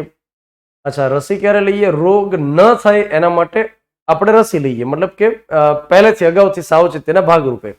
એની જેમ ધરપકડ અને અટકાયત, ગુનો થઈ જાય મતલબ કોઈ કાર્યક્રમ થઈ જાય ત્યાર પછી થાય એને ધરપકડ કહીએ, અરેસ્ટ. અને ગુનો ન થાય એના માટે સાવચેતીના ભાગરૂપે જે કરવામાં આવે એને કહેવાય અટકાયત. ધરપકડ કરવા માટે સરકારે બંધારણના ઘડવૈયાઓ કેટલીક બાબતો લખી કે જ્યારે કોઈ વ્યક્તિની ધરપકડ કરવામાં આવે તો એની પહેલા કારણ આપવું ફરજિયાત છે. એટલે પોલીસ વાળા જ્યારે કોઈ લેવા માટે જાય ત્યારે એને કહેવું પડશે કે બેટા ત્યાં કેટલાક કાર્યક્રમ કર્યા અને એટલા માટે તને લઈ જવામાં આવે છે, તો કારણ આપવું ફરજિયાત છે. ત્યાર પછી કોઈ પણ વ્યક્તિને પકડીને લઈને જાય ત્યાર પછી 24 કલાકમાં મતલબ અવર જવરના સમયને બાદ કરીને 24 કલાકમાં જે મેજિસ્ટ્રેટ હોય એની પાસે હાજર કરવામાં આવશે. જે વ્યક્તિને પકડવામાં આવે એની નજીકમાં નજીક જે મેજિસ્ટ્રેટ હોય, મતલબ તમે અત્યારે એક રીતે સમજી લો જજ, આપણે અત્યારે સમજી લો જજ જે કાયદાની તૈયારી કરતા હશે, એમને મેજિસ્ટ્રેટ અને જજ વચ્ચેનો ડિફરન્સ ખ્યાલ હશે. આપણે અત્યારે ડિફરન્સમાં નથી જવાનું, પણ તમે એક સમજી લો કે એને જજ કહેવાય જે મેજિસ્ટ્રેટ હોય. તો 24 કલાકમાં જે નજીકમાં નજીક મેજિસ્ટ્રેટ હોય એની પાસે હાજર કરવામાં આવે, અને ત્યાર પછી જે તે વ્યક્તિને પકડવામાં આવ્યો છે એને વકીલ રાખવાની છૂટ રહેલી હોય છે. કેમ કે દરેક પકડાયેલી વ્યક્તિ LLB કરેલું હોય જરૂરી નથી, તો એમને ડિફેન્સનો તો અધિકાર છે, તો એના વતી જે તે વ્યક્તિનો કેસ લડી શકે તો વકીલ રાખવાની છૂટ છે. જે તે વ્યક્તિ પોતાનો કેસ જાતે પણ લડી શકે, એના માટે LLB ન કર્યું હોય તો પણ ચાલે, એના માટે કાયદાનો નિપુણ ન હોય તો પણ ચાલે, સાવ તદ્દન અભણ વ્યક્તિ હોય એ પણ પોતાનો કેસ લડી શકે. તાબાની અદાલતમાં લડી શકે, હાઈકોર્ટમાં લડી શકે, સુપ્રીમ કોર્ટમાં લડી શકે. જેમ કે ઓ માય ગોડ નું જે પિક્ચર આવેલું, પરેશ રાવળ પોતાનો કેસ જાતે લડે છે, પોતે તો મૂર્તિઓ વેચતો એક વ્યાપારી હોય છે, તેમ છતાં પોતાનો કેસ જાતે લડે છે. તો પોતાનો કેસ જાતે લડી શકાય. કારણ આપવું ફરજિયાત છે. 24 કલાકમાં મેજિસ્ટ્રેટ પાસે હાજર કરવામાં આવે અને પોતાનો પસંદગીનો વકીલ રોકી શકાય. મેજિસ્ટ્રેટ પાસે શા માટે એને હાજર કરવામાં આવે? તો કે જે વ્યક્તિની ધરપકડ થયેલી છે એમના કેટલાક રાઇટ્સ રહેલા છે. જેમ કે ધરપકડ કરતી વખતે કારણ આપવું ફરજિયાત છે, એનો અધિકાર છે, કારણ જાણવાનો અધિકાર છે. ત્યાર પછી ધરપકડની કેટલીક રીત CRPC ની અંદર આપવામાં આવેલી છે. ક્રિમિનલ પ્રોસિજર કોડ ની અંદર જ્યાં કોઈ ચેપ્ટર નંબર 5 રહેલું છે, એમાં ધરપકડની આખી રીત આપેલી છે કે જ્યારે ધરપકડ કરવા જાય ત્યારે ચેષ્ટાથી ધરપકડ કરવી, ત્યાં બળજબરી નહીં કરવાની, મતલબ મારી કરવીને લઈને નહીં આવવાનો. હા, એ વ્યક્તિ સામે જો પ્રહાર કરે એમ હોય, સામેથી એટેક કરે એમ હોય, ભાગવાની કોશિશ કરે એમ હોય તો જરૂરી બળ પ્રયોગ કરી શકાય. ત્યાર પછી જ્યારે પોલીસ સ્ટેશન લાવે ત્યારે એની સિગ્નેચર લેવી પડશે, એને સ્વાસ્થ્ય સંબંધી સવાલ પૂછવા પડશે કે તને કોઈ જગ્યાએ કઈ મતલબ તકલીફ હોય તો પહેલેથી કહી દેજે, વાગે કારવે લોહીનું ટીપું નહીં આપીએ. સ્વાસ્થ્ય સંબંધી સવાલ પૂછવાના.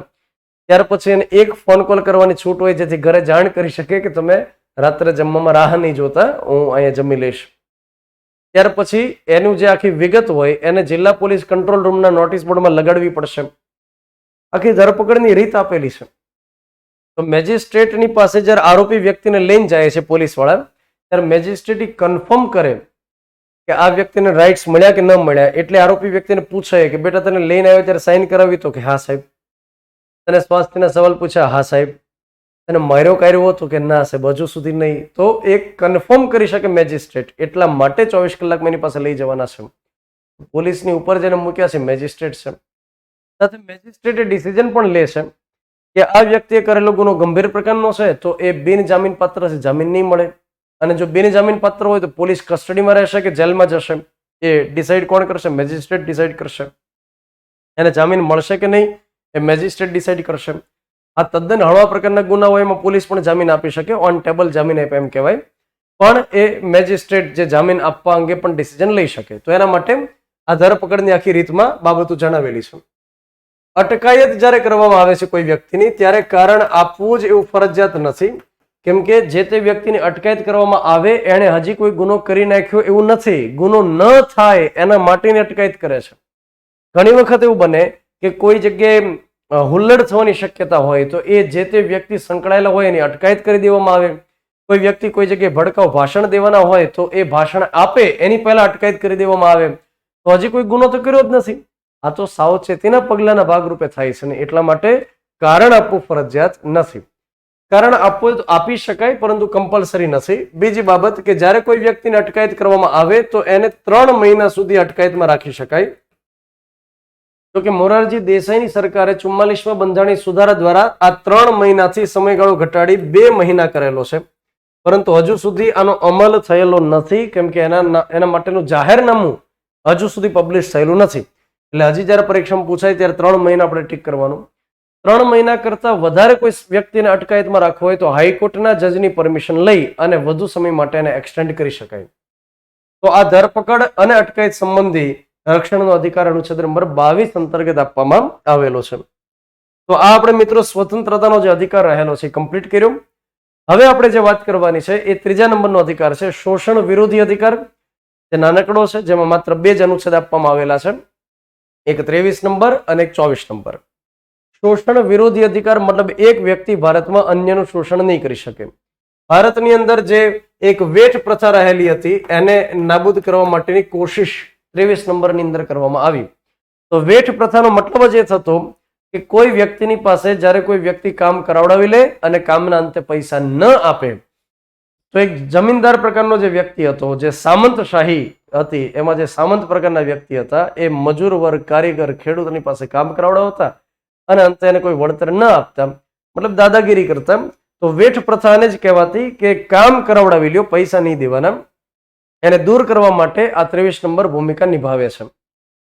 એક બીજી બાબત સારી ભારત માટે એ રહેલી છે કે ભારતમાં ક્યારેય ગુલામી પ્રથા નથી આવી. દક્ષિણ અમેરિકાની અંદર ઘરે ઘરે ગુલામી પ્રથાની વ્યવસ્થા હતી. ભારત માટે એક સારી વાત છે, ગુલામી પ્રથા ક્યારેય ઓફિશિયલી તો આવી જ નથી. 23 નંબર શું કહે છે? બળજબરી પૂર્વક કોઈની પાસે મજૂરી નહીં કરાવી શકાય. મતલબ કે વેઠ પ્રથા જે રહેલી છે ઈચ્છા વિરુદ્ધ અનિચ્છાએ જે કરાવવામાં આવે એ નહીં કરાવી શકાય. અને સાથે કોઈ પણ વ્યક્તિની પાસે કામ કરાવો તો એને યોગ્ય વળતર દેવું પડશે. જે ડિસાઇડ થયેલી બાબત હોય એની કરતા જો ઓછું વળતર આપવામાં આવે તો એ અનુચ્છેદ 23 નો ભંગ ગણવામાં આવશે. અને સાથે લખ્યું કે દેહ વ્યાપાર નહીં કરાવી શકાય. દેહ વ્યાપારનો એક મતલબ થાય કે અંગનો વ્યાપાર, તો અંગનો વ્યાપાર નહીં થઈ શકે. તો એક વ્યક્તિના અંગ કાઢીને બીજાને વેચ્યા એ નહીં થઈ શકે. એક શરીરની લે વેચ નહીં થઈ શકે. શરીરની લે વેચ મતલબ કે એક જગ્યાએથી માણસોને ખરીદ્યા અને બીજી જગ્યાએ વેચ્યા, તો એક ગુલામનો વ્યાપાર નહીં થઈ શકે. આઈપીસી તમે જો ભણશો તો આઈપીસીમાં કલમ 370 આવે છે, એમાં પણ મનુષ્ય વ્યાપાર ઉપર પ્રતિબંધ મૂકવામાં આવેલો છે. અને ત્યાર પછી એક બાબત એ કહે છે કે વેશ્યાવૃત્તિ પ્રકારની પ્રવૃત્તિ નહીં થઈ શકે. વેશ્યાવૃત્તિ પ્રકારની પ્રવૃત્તિ જે દેહ વ્યાપાર અંતર્ગત ગણવામાં આવે એ નહીં થઈ શકે. તો દેહ વ્યાપાર અંતર્ગત 3 બાબતને પ્રતિબંધિત કરવામાં આવે છે. એટલે જે ખાતાકીય પીએસઆઈની પરીક્ષા આવેલી એમાં આ સવાલ પૂછવામાં આવેલો કે દેહ વ્યાપારમાં નીચેનામાંથી કઈ બાબતને પ્રતિબંધિત કરવામાં આવે છે. તો આ એક વિગત આપણને ખ્યાલ હોવો જરૂરી છે. તો બળજબરી પૂર્વકની મજૂરી નહીં થઈ શકે, દેહ વ્યાપાર નહીં થઈ શકે. દક્ષિણ ભારતની અંદર એક પ્રથા પ્રચલિત હતી દક્ષિણ ભારતમાં, અને એ પ્રથા હતી દેવદાસી પ્રથા. આ જે દેવદાસી પરંપરા રહેલી એ લગભગ 8મી સદીની અંદર, 8મી સદીમાં, એટલે લગભગ આજથી આપણે ગણીએ તો 1501 વર્ષ પહેલા આ એક પ્રથા શરૂ થયેલી દેવદાસી પ્રથા. જે અંતર્ગત શું હતું કે જે દીકરીનો જન્મ થાય એ કેટલીક એક ઘાટ કરીને એક જાતિ હતી અને એક બુચિયા કરીને એક જાતિ હતી. તો આ પ્રકારની જે જાતિઓ હતી એની અંદર આ પરંપરા ખાસ કરીને વધારે પ્રચલિત બનેલી. તો કોઈ ચોક્કસ પ્રકારની જાતિઓમાં જ આ પરંપરા જોવા મળતી કે દીકરીનો જન્મ થાય તો નજીકમાં જે મંદિર હોય એને એ દીકરી આપી દે, અને દીકરીની કામગીરી એવી રહેતી કે ત્યાં જે પૂજારીઓ હોય એમની સેવા કરવી, ત્યાર પછી જે ભગવાન હોય એમના માટે પ્રવૃત્ત રહેવું. એ સમયે જે દેવદાસી બનતી, મતલબ જે દીકરીને ત્યાં આપી દેતા એને કહેતા દેવદાસી. અને એવું માનવામાં આવતું કે એમના લગ્ન ભગવાન સાથે થઈ ગયા છે, તો સમાજની અંદર એક પ્રતિષ્ઠાપૂર્વકનું એમનું સ્થાન હતું કે હા, આ વ્યક્તિના લગ્ન ભગવાન સાથે થયેલા છે, તો એમને બહુ સારી રીતે જોવામાં આવતા. ધીમે ધીમે કરતા સમયની સાથે આ પરંપરામાં વિકૃતિ આવી અને જે દેવદાસી બનતી એ વેશ્યાવૃત્તિ પ્રકારની પ્રવૃત્તિ સાથે સંકળાઈ ગઈ. અને એટલા માટે આજે અનુચ્છેદ નંબર 23 છે દેવદાસી જે પરંપરા છે એને પણ પ્રતિબંધિત કરે છે. અને દેવદાસી હવે ભારતની અંદર પરંપરા જોવા મળતી નથી, કેમ કે થોડા સમય પહેલા કરંટમાં આવેલું કે જે છેલ્લી દેવદાસી હતી એનું નિધન થયેલું છે. તો દેવદાસી પ્રથાને પણ અનુચ્છેદ નંબર 23 પ્રતિબંધિત કરે છે. એના પછી અનુચ્છેદ નંબર 24 જે પરીક્ષાની દ્રષ્ટિએ ખૂબ અગત્યનો માનવામાં આવે છે, બાળ મજૂરી પર પ્રતિબંધ. બાળકો જે ભારતનું ભવિષ્ય છે, ભારતનું ફ્યુચર છે, તો એની પાસે મજૂરી નહીં કરાવી શકાય, તો એના માટે બાળ મજૂરી પર પ્રતિબંધ. પણ આપણે હમણાં વાત કરી ગયા મુજબ કે કોઈ બંધારણમાં સ્ટેટમેન્ટ લખી દેવામાં આવે એનાથી કામ ન થાય. સ્ટેટમેન્ટના આધારે સંસદ બનાવવું પડે કાયદો. અને સંસદે વર્ષ 1986 ની અંદર શું બનાવ્યું? એક સરસ મજાનો કાયદો બનાવી દીધો, જેને ઇંગ્લિશમાં કહેવામાં આવે છે પ્રિવેન્શન ઓફ ચાઇલ્ડ લેબર, એટલે કે બાળ મજૂરી પર પ્રતિબંધ કરવું. તો બાળ મજૂરી પ્રતિબંધ ધારો એક લઈ આવવામાં આવ્યા 1986માં, બાળ મજૂરી પ્રતિબંધ ધારો. આ કાયદાની અંદર કેટલીક જોગવાઈ કડક કરવામાં આવેલી અને સાથે 2016 ની અંદર આ કાયદામાં કેટલાક એમેન્ડમેન્ટ્સ કર્યા, સુધારાઓ કર્યા અને વધુ કડક જોગવાઈ કરી દેવામાં આવી. કાયદામાં લખવામાં આવે છે કે જે 6 થી 14 વર્ષનું બાળક છે એની પાસે કોઈ પણ પ્રકારનું કામ નહીં કરાવી શકાય. 6 થી 14 વર્ષનું બાળક હોય એની પાસે કોઈ પણ પ્રકારનું કામ ન કરાવી શકાય. એ બેઠા બેઠા કામ કરે, ખુરશીમાં ફરતા ફરતા કામ કરે, તોય કોઈ કામ નહીં કરવાનું. મતલબ એકદમ સોફ્ટ કામ હશે તોય નહીં કરાવવાનું. પણ હા, 6 થી 14 વર્ષનું બાળક હોય અને ઘરનો વ્યવસાય હોય ત્યાં કામ કરી શકાય, કેમ કે ત્યાં કામ ન કરતો એ શેઠ થઈને બેઠો હોય તો ઘરના વ્યવસાયમાં કામ કરાવી શકાય. ઘરનો વ્યવસાય મતલબ ખેત મજૂરી ઘરની છે તો ત્યાં કામ કરી શકાય, ઘરની દુકાન છે ત્યાં કામ કરી શકાય. પણ ઘરના વ્યવસાયમાં 6 કલાકથી વધુ કામ એક દિવસમાં નહીં લેવાનું. હવે 6 મિનિટ કામ કરે તો એ મહાન ઘટના કહેવાય, પણ આ કાયદામાં લખ્યું છે કે 6 કલાકથી વધારે કામ ન કરાવી શકાય, 6 કલાકથી વધુ. હમણાંની કોઈ પરીક્ષામાં વિધાનવાળા સવાલ અંતર્ગત આમાંથી સવાલ હતો. 14 થી 18 વર્ષનું બાળક હોય એની પાસે કામ કરાવડાવી શકાય, મતલબ કે એનું 8મું ધોરણ કમ્પ્લીટ થઈ ગયું છે, માધ્યમિકની અંદર ભણી રહ્યો છે. 14 થી 18 વર્ષનું બાળક હોય એની પાસે કામ કરાવડાવી શકાય, પરંતુ જે જોખમકારક જગ્યા હશે, જોખમકારક જગ્યા, ત્યાં કામ નહીં કરાવડાવી શકાય. જોખમકારક જગ્યા સિવાય, જેમ કે ખાણ અને ખનન ઉદ્યોગ હોય, જમીનમાં ખોદકામ કરીને જે અલગ અલગ ખનિજ કાઢવામાં આવે, ત્યાર પછી જે કેમિકલની સાથે બથોડા ભરવાના હોય, ત્યાર પછી આગ લાગી શકે એ પ્રકારની કોઈ બાબતો હોય તો ત્યાં કામ નહીં કરાવી શકાય. એની સિવાય રેસ્ટોરન્ટમાં, દુકાનમાં, XYZ શોરૂમમાં એમાં કામ કરાવડાવી શકાય. અને 18 વર્ષથી ઉપર હોય તો ઓલ ઇન્ડિયા પરમિટ છે, એને તો કોઈ વાંધો જ નથી.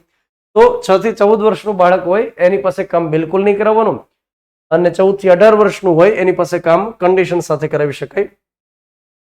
એક પેન્સિલ નામનું પોર્ટલ સરકારે બનાવેલું છે. પેન્સિલ નામનું પોર્ટલ. આ જે પેન્સિલ નામનું પોર્ટલ છે એના માટે છે. પોર્ટલ એની વેબસાઇટ કે કોઈ પણ જગ્યાએ બાળકોને કારખાનામાં રાખ્યા હોય, 14 વર્ષ સુધીના બાળકો હોય, કોઈ જગ્યાએ ફેક્ટરીમાં રાખ્યા હોય, કામ કરાવતા હોય, મજૂરી કરાવતા હોય, અને એની માહિતી આપણે પોલીસ સુધી પહોંચાડવી હોય તો આ વેબસાઇટની અંદર જઈ અને આપણે માહિતી આપી શકીએ. તો પેન્સિલ નામનું પોર્ટલ આપણે શરૂ કરીએ. અને બેઝિકલી એનો મતલબ એ થાય છે કે સ્પેશિયલી એક એવું પ્લેટફોર્મ છે કે જે ઇફેક્ટિવ એન્ફોર્સ કરે છે ફોર નો ચાઇલ્ડ લેબર. મતલબ આનું પૂરું નામ એ થાય કે platform for effective enforcement for no child labour, એમ કરીને આખું એનું કંઈક પૂરું નામ થાય છે. અને આ વેબસાઇટ જેવી આપણે ઓપન કરીએ એટલે એક ફોર્મ ભરવાનું હોય. ફોર્મની અંદર કારખાનાની વિગત અને માલિકની વિગત, એડ્રેસ, કેટલા બાળકોને રાખે બધી ફિલઅપ કરી દઈએ, સબમિટ કરી દઈએ તો એ માહિતી પોલીસ સુધી પહોંચી જાય. આપણું નામ કોઈ જગ્યાએ વચ્ચે ન આવે, પોલીસવાળા રેડ પાડે અને બાળકોને છોડાવડાવે. એક વ્યક્તિ રહેલા છે જેનું નામ છે કૈલાસ સત્યાર્થી કરીને એક વ્યક્તિ છે. આ કૈલાસ સત્યાર્થી નામના વ્યક્તિ વર્ષ 1980 થી એક NGO ચલાવી રહ્યા છે, નોન ગવર્મેન્ટ ઓર્ગેનાઇઝેશન, અને જેનું નામ રહેલું છે બચપન બચાવો. બચપન બચાવોની એક મુખ્ય કામગીરી એ રહેલી છે કે જે કારખાનામાં, ફેક્ટરીમાં બાળકોને, 14 વર્ષ સુધીના બાળકોને કામે રાખ્યા હોય એને ત્યાં પોલીસને સાથે રાખે અને રેડ પાડે અને એ બાળકોને છોડાવડાવે. અત્યાર સુધીમાં 1 લાખથી વધુ બાળકોને છોડાવડાવ્યા છે. કૈલાસ સત્યાર્થીએ આ ખૂબ જ સરસ જે કામગીરી કરી એ બદલ 2014 ની અંદર એમને નોબેલ પુરસ્કારથી સન્માનિત કરવામાં આવ્યા. નોબેલ પુરસ્કાર કે જે દુનિયાનો સર્વશ્રેષ્ઠ પુરસ્કાર માનવામાં આવે છે. અને જે વર્ષે મલાલા યુસુફઝઈને પણ નોબેલ પુરસ્કાર મળેલો, જે 17 વર્ષની ઉંમરે નોબેલ પુરસ્કાર મેળવનારે સૌથી યંગેસ્ટ વ્યક્તિ રહેલા છે, તો એ જ વર્ષે કૈલાસ સત્યાર્થી જે ભારતના છે એમને નોબેલ પુરસ્કાર મળ્યો. તો આ આપણે 24 નંબર માટેની વાત કરી. 1986 નો જે કાયદો અને એની જોગવાઈ આપણે યાદ રાખવી. જે વ્યક્તિ બાળકોને મજૂરીએ રાખે એમને 6 મહિનાથી લઈ 2 વર્ષ સુધીની સજા થઈ શકે અને લાખો રૂપિયાનો દંડ પણ થઈ શકે. સાથે જે માતા પિતા કે વાલી માનો કે બાળકોને આ રીતે કામે મોકલે તો એ વ્યક્તિને પણ 10,000 રૂપિયા સુધીનો દંડ થઈ શકે. વારંવાર આ પ્રકારની પ્રવૃત્તિ કરે તો 3 વર્ષ સુધીની કેદ પણ થઈ શકે. તો આ કેટલી કેદ થઈ શકે એ આપણે યાદ રાખવાની જરૂરિયાત નથી. બંધારણની અંદર આ પ્રકારના સવાલો નથી પૂછાતા. પણ હા, આટલી જે વિગતો છે એ આપણા માટે ખૂબ જ અગત્યની છે. તો મિત્રો, અહીંયા આગળ આપણે સેશનને રાખીએ છીએ. આજે આપણે ભણ્યા 20 નંબરથી લઈને 24 નંબર સુધી. અપેક્ષા રાખું છું કે તમને આનંદ આવતો હશે, મજા આવતી હશે, સમજાતું હશે, બરોબર ગળે ઉતરતું હશે. અને એવી પણ અપેક્ષા રાખું કે આ સિરીઝની અંદર તમે કન્ટિન્યુઅસ રહેશો, જોડાયેલા રહેશો, સરસ મજાની લેક્ચર નોટ બનાવશો. આ સિરીઝ એમને શરૂ રહેશે. ઘણા વિદ્યાર્થીઓ કોમેન્ટમાં લખતા હોય છે કે સર પ્લીઝ શરૂ રાખજો. હા, અમે શરૂ જ રાખશું, બંધ કરવાનો કોઈ ઈરાદો નથી. મસ્ત રીતે ભણશું, ભણાવશું. તો આગામી પરીક્ષાઓની અંદર તમને કામ લાગે, ઉપયોગી થાય એ ઉદ્દેશ સાથે આ જે સિરીઝ શરૂ કરી છે એનો લાભ બહોળી માત્રામાં લ્યો, તમારા મિત્રો સુધી, રિલેટિવ સુધી પહોંચાડો. અને હા, તમે લેક્ચરને લાઇક નથી કરી રહ્યા યાર. તમે લેક્ચરને લાઇક તો કરો, જો તમને ગમતો હોય તો લાઇક કરો. અને આ પ્રકારે જે ડે ટુ ડે લેક્ચર્સ આવી રહ્યા છે એનો મોટી માત્રામાં, મોટી સંખ્યામાં લાભ લ્યો. પરિવાર પાછા આપણે ભેગા થઈએ છીએ. ત્યાં સુધી તમામ વિદ્યાર્થી મિત્રોને જય હિન્દ, જય Bharat. Thank you very much.